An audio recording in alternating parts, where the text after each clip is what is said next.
Biggie was 24 when he passed. Pac was 25 when he passed. Given what they were doing at the time of their untimely demise, how big do you think they would have been? Let's just say they live another 10 years, another 15, another 20 years. I think that Pac would have probably been the Michael Jackson of hip hop. Wow. You know, because you got to understand, not only did women love Pac, men love Pac. Yes. You know what I'm saying? Men, like women wanted to be with Pac, men wanted to be like Pac. You know? So, I mean, he was a very, very powerful figure. You know? Anytime you pass away and people have sightings of you, that's when you're a bad dude. You know what I'm saying? Yeah. You know? True. Like, people still swear out that Michael Jackson's still alive. Yeah. People still swear out Elvis Presley's alive. Right. People doing that with Pac. Mm-hmm. You know? Right. How much do you think him being something that he's not played a role? Because a lot of people say Pac wasn't what he was rapping about, what he was pretending to be. You know, this thug life, and he had California, tatted on him. He wasn't that. Do you think that played a role in his demise? I think that Pac had a lot of hood ways in him. I think that Pac was a real dude.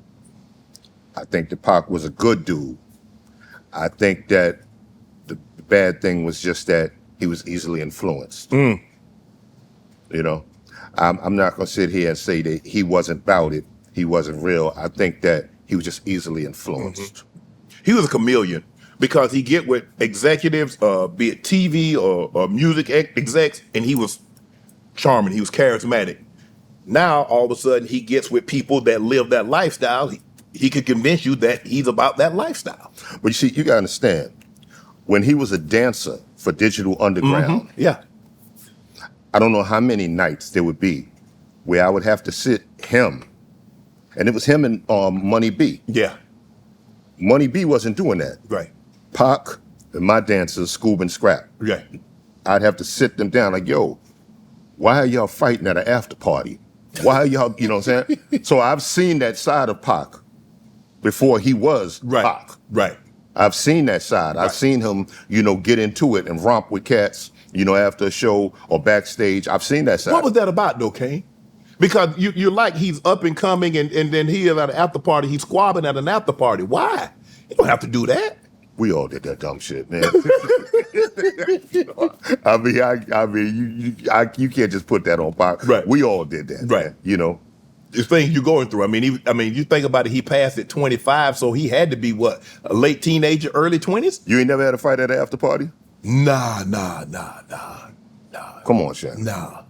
I ain't never had no fight at no after party. But then again, you a big ass dude, so nobody probably ain't want that smoke. So it's yeah. Let me ask you this, though, Kane. If you could go back and do anything different in your career, what would it be? If I could do anything different, I don't know.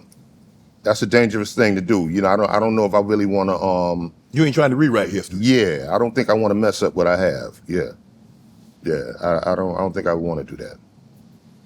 The money was money. I mean, look, there was no internet, there was no streaming. You were selling hard copy albums, and CDs, So you had to have somebody go wait in the line for this drop, and the line be around the building. That was a powerful thing back then. Oh yeah. Now I used to love like stuff like that. Like I remember, me and Albie Shore, we dropped around the same time. So Warner Brothers had us out on a promotional tour, and every day, we just there clowning and joking and having a good time, and to come in a record store and see the line, like you said, wrapping around the corner. Oh man, beautiful thing, man.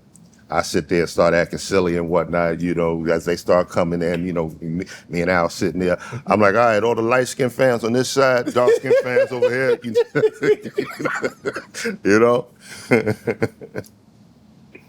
Do you think it'll ever be? Will it ever be like that again, Kane? Will music ever sell like that? Will people ever line up to want to hear a record, to go purchase a physical copy of a record or a CD? Will it ever be like that again, or are we relegated to streams and other forms of receiving that? I think that it's like that right now, just not as strong. Okay. You have artists that's selling vinyl for like $250 a copy, you know, and people are buying it, they're purchasing it, you know. So it's happening. It does exist. But will it be at the forefront like it was before? I doubt it. Because the world has pretty much become, you know, a fast food. The world is fast food now. So it's going to be really, really hard When to go people back. ain't trying to wait on nothing, Kane. Nah. I mean, hey, they don't want to go to the grocery store. They call somebody. Hey, they call somebody to shop for them. They call Uber Eats. They call DoorDash. They call. No. Hold this one. People don't even want to wait on the truth. Wow. It's not about, you know, getting the story right. It's about getting the story first. Yeah, you know. So yeah. Kane, what have you learned about money? What I learned about money, I mean, you know, for one, you know, you have to protect it. You have to protect it and spend it wisely, you know.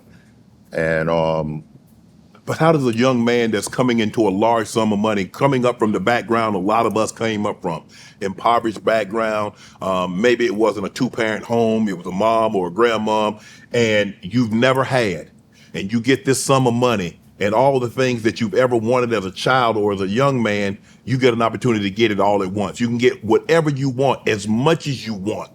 How does one refrain from being reckless?